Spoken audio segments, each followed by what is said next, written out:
Hey everybody, hope you're doing well. Welcome to Monday Night Logan Live. I'm excited about the topic tonight. I feel like it'll be good value for you. And I know we have a lot of you watching on replay, so thanks for everybody watching on replay. Thanks for all of you that help other people see these videos. It's pretty cool that you do that. Thanks for that. And for those of you new to this, every Monday night for the most part, 8 p.m. Central, we do these Logan Lives. Just kind of talk about a leadership topic, success, you name it. And I'm excited about the topic tonight because it's relevant in a few different ways. And so we're getting into that here in just a second. All right. So, hey, good to see you. Stacy, good to see you. Hey, Ricky. Angie, hope the kiddos are good. Hope Mike's good. Lisa, good to see you. From Watertown, New York. Yeah, and by the way, if you come on here, it's always cool if you'll say where you're from, right? So you veterans know that. You hop on, you say where you're from, which is cool. People can connect with people from all over the world, which is kind of cool. So Merry Christmas, Cindy. Thank you for that. My kids are pretty jacked up. They're pretty excited. So Laramie, thank you, brother. Please tell your kiddos hello and your wonderful bride. Hey, Rose from Rochester, New York. Good to see you. Houston in the house. Marjorie, good to see you. All right, hey, we're going to get into this. Grab pen and paper real quick for those of you new. They're quick to the point, but it's just we try to just leave you something applicable that you can apply to your life. And I always offended is probably the wrong word, but when I get introduced in different media outlets, whatever, as a motivational speaker, it kind of drives me nuts because I believe a motivational speaker gets you fired up and jacked up in the moment, and the next day you wake up and you don't remember why. You're right. You're like, well, it was good, but I don't remember anything you said, right? Whereas like a motivational teacher, they try to give you things that are real, applicable, that you can apply to your life. And so that's kind of what our aim is here. Sometimes I miss the mark, but sometimes we hit the bullseye, right? So tonight, Buffalo, good to see you. Oklahoma in the house, good to see you. Joyzy, good to see you, Joyzy.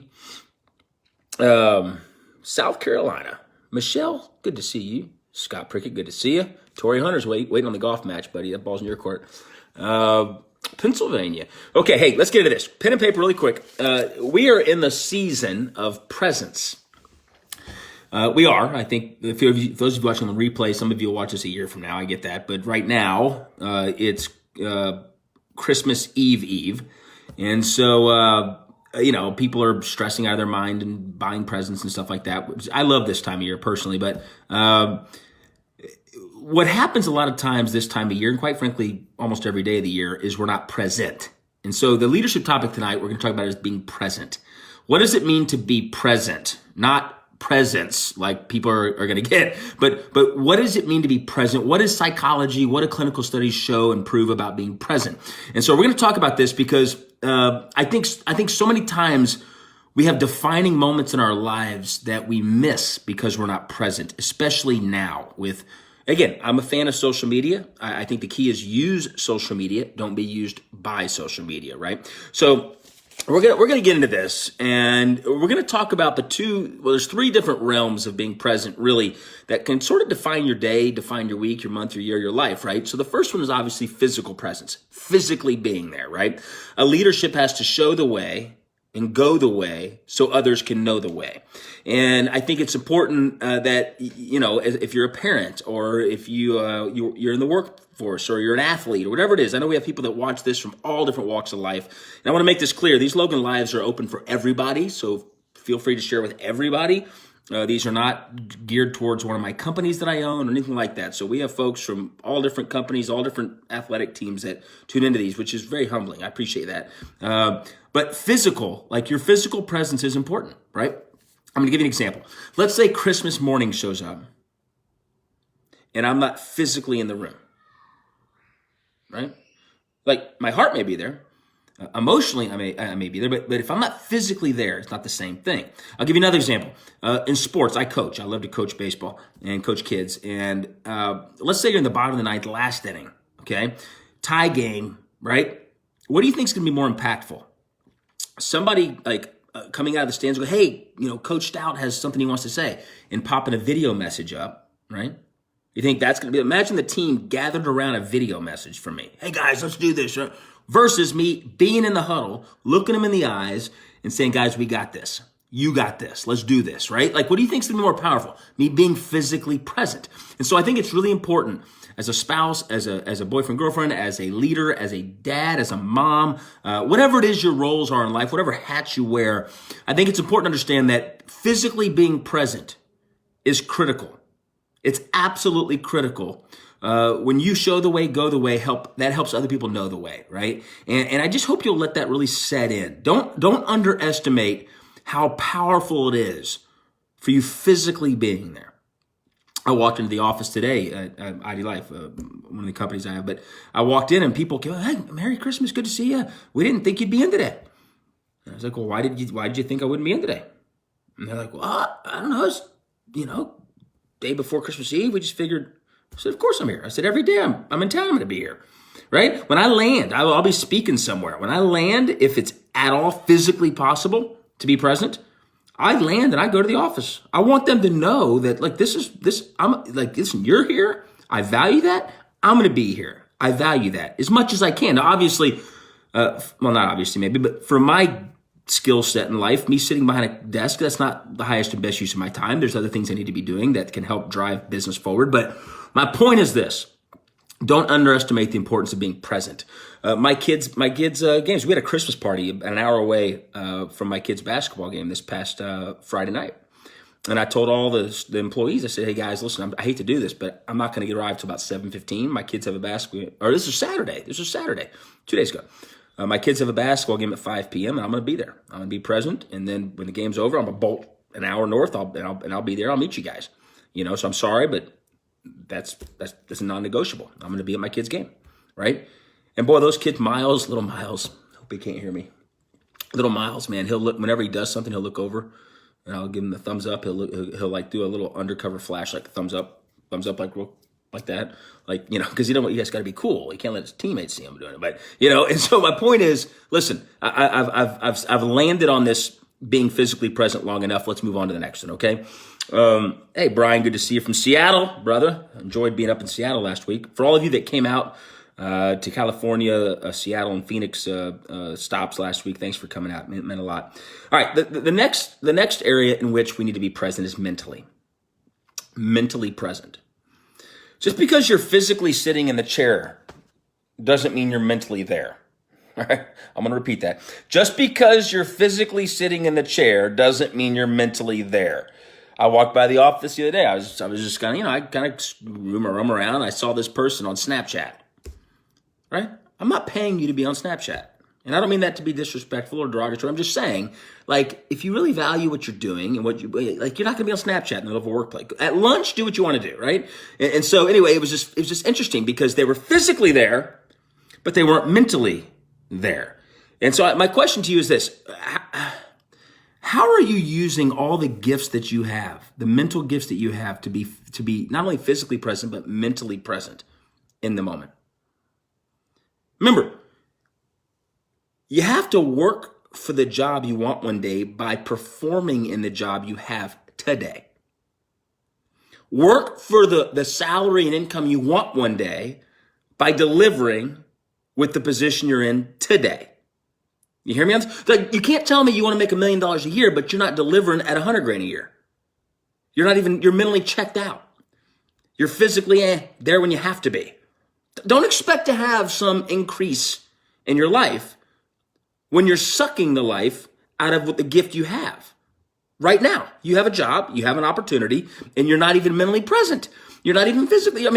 Listen, don't expect to have some promotion or great gains in the future when you're taking advantage of what you currently have.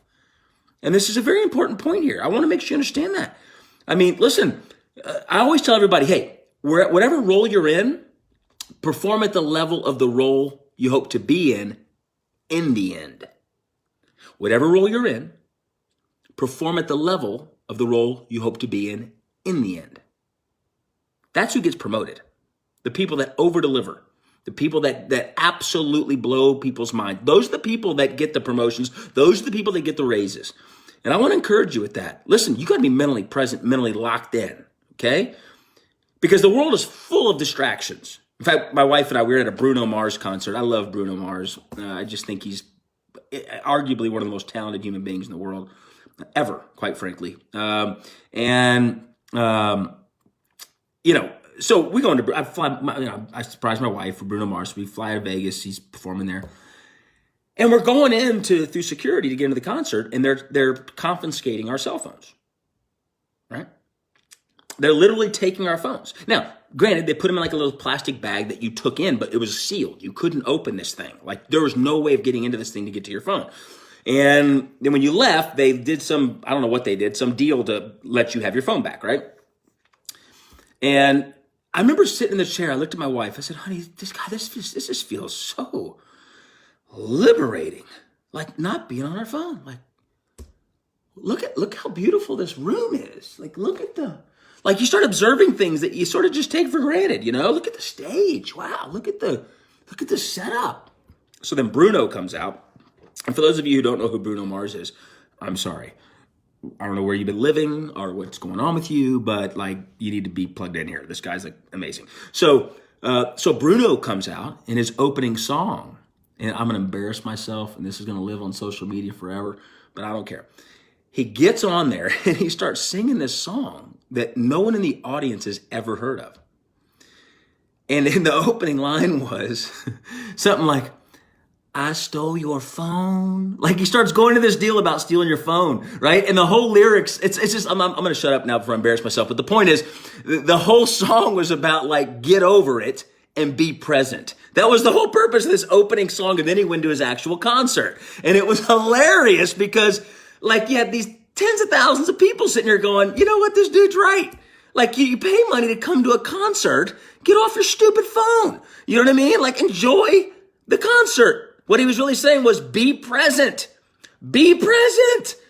Like what good is it recording the concert on a video you'll never go back and watch?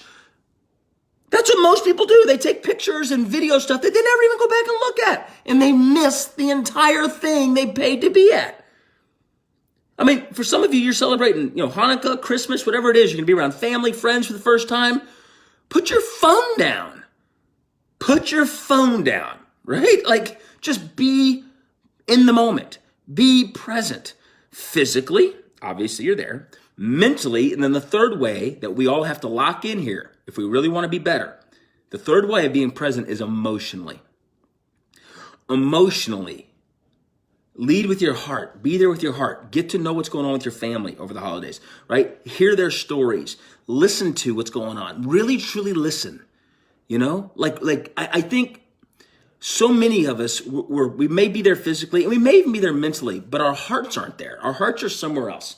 And I just think that the old statement, too much is given, much is required, right? And if you're given family, if you're given friends, if you're given this time, right, and you abuse it, I don't know. I just think of bad outcomes there. I think a lot of regret. That's probably what I'm trying to say. A lot of regret's going to take place. So emotionally, it's so important that we lock in. And I'll give you an example with my kids. So at least a couple nights a week, right? At least as a family, there's no entertainment, no TVs. We play board games. Like, we lock in. The kids may do art, or we do something that it's just us doing life with each other. You know what I mean? And I'm gonna tell you, those are the best memories I have with my kids and my wife. I've never had a great memory watching TV. I've never had a great memory with technology or being on my phone. My great memories are like seeing my child laugh, or seeing their little facial expressions, right? Or I mean, just it's these cool moments. Our dog, it's a horse really, but I put that on Instagram tonight. He's laying in my lap. It's like these moments that like you just connect as a family, right? To me, that is where the joy in life can come from eternally, is just being present with people you love, being present with people you care about. And I just think that we're missing the mark on this. We're so distracted by everything that we're missing everything. I want to make sure you heard me on that. I think we're so distracted by everything that we're missing the best things. And I just hope that as you go into 2020, you can recalibrate, right? and you can lock in on what really matters. And I can promise you this: when we pass away, let me put this: when we're on our deathbed, okay, and those closest to you are visiting you in your last days on this earth, I promise you, you are not going to wish you had checked Twitter. You're not going to wish you had sent another email. You're not going to wish that you posted something on Instagram or Facebook. No. You're going to wish that you spent the best of you with those that meant the most to you. That's going to be your dying wish from an eternal standpoint. That you gave the best of you to those that meant the most to you. So let's be present this holiday season, okay? Like, don't allow the stress and all the stuff, don't allow that to get to you, right? What matters most is the relationships and the people we do life with. Obviously, my beliefs, some of you don't have the same beliefs I have, and that's cool. We're friends. Like, you know that. I don't judge you. I love you. I'm not here to correct you. I'm here to connect with you. You know that. So don't take this the wrong way. For me, I'm a Christian. So this time of year is about just celebrating the birth of my Savior, and then obviously family and friends and all that type of stuff. For some of you, it's Hanukkah. For some of you, it's other things, and that's awesome. But regardless, this time of year is a great time of year to recalibrate and get back to what really matters and what's most important in your life. And so with that being said, I'm going to sound off here because I want to go be present with my family. But I know that when we can lock in physically, we can lock in mentally, and we can lock in emotionally and be present in those three areas of life, just watch how your life comes to life. Just watch how your life comes to life in a whole nother level. And I hope this encourages you. I hope it inspires you. I hope it helps you kind of rethink and reprioritize. I love you. It means the world to me that you tune into these Logan Lives. It truly does. And so, again, almost every Monday night, so you can put it in your notifications. So, hey, every Monday night, let it remind you to tune into Logan Lives right here on my Public Figure Facebook page. And just thanks. Thanks for allowing me to be a part of your life, okay? Have a great holidays. Merry Christmas. Happy Hanukkah, whatever it is you celebrate. I love you. It means the world to me that we get to connect here on social, okay? Talk to you. Bye-bye.